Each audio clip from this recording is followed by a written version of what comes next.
అందరికీ నమస్కారం. Welcome back to Gayatri Das vlogs. ఈరోజైతే మేము విజయవాడలో ఉన్న అంబేద్కర్ మెమోరియల్ పార్క్కి వెళ్ళడం జరిగింది. ఈ పార్క్ యొక్క ప్రత్యేకత ఏంటంటే ఇక్కడ మనం 125 ఫీట్ హైట్లో ఉన్న అంబేద్కర్ గారి స్టాచ్యూని చూడవచ్చు. అండ్ ఇది వరల్డ్స్ టాలెస్ట్ అంబేద్కర్ గారి స్టాచ్యూ. దీన్ని బ్రాంజ్తో తయారు చేశారు. దీనికే స్టాచ్యూ ఆఫ్ సోషల్ జస్టిస్గా పేరు పెట్టడం జరిగింది.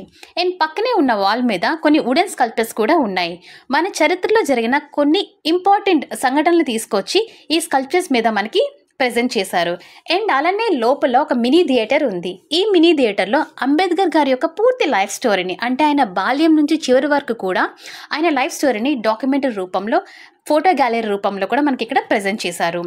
ఆయన చదువుకున్నప్పుడు ఫేస్ చేసిన కొన్ని ప్రాబ్లమ్స్ని, ఆయన యొక్క ఫ్యామిలీని అండ్ ఆయన ఫ్యామిలీతో ఉన్న కొన్ని ఇమేజెస్ని కూడా ఇక్కడ మనకి చూపించడం జరిగింది. దీని తర్వాత ఆయన యొక్క మ్యారేజ్ లైఫ్ తర్వాత కూడా ఆయన స్టడీస్ కంటిన్యూ చేసిన విధానాన్ని అండ్ ఆయన ఫారెన్ వెళ్ళి చదువుకోవడం, ఇవన్నీ కూడా ఇక్కడ మనం చూడొచ్చు. దీంతో పాటుగా వరల్డ్ వార్ డిక్లేర్ చేసినప్పుడు మన దేశ సంరక్షణ కొరకు ఆయన ఇచ్చిన కొన్ని సజెషన్స్ని అండ్ సపోర్ట్ని కూడా ఇక్కడ ఈ డాక్యుమెంటరీలో మనకి చాలా క్లియర్గా చూపించారు.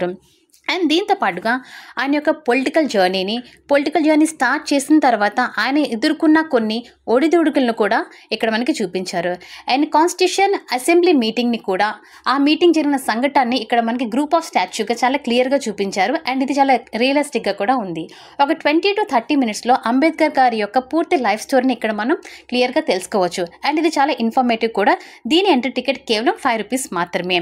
సో మా సజెషన్ ఏంటంటే విజయవాడ వచ్చిన ప్రతి ఒక్కరు, ముఖ్యంగా స్టూడెంట్స్ అండ్ హిస్టరీ మీద ఇంట్రెస్ట్ ఉన్న వాళ్ళు తప్పకుండా ఈ ప్లేస్ని విజిట్ చేయండి.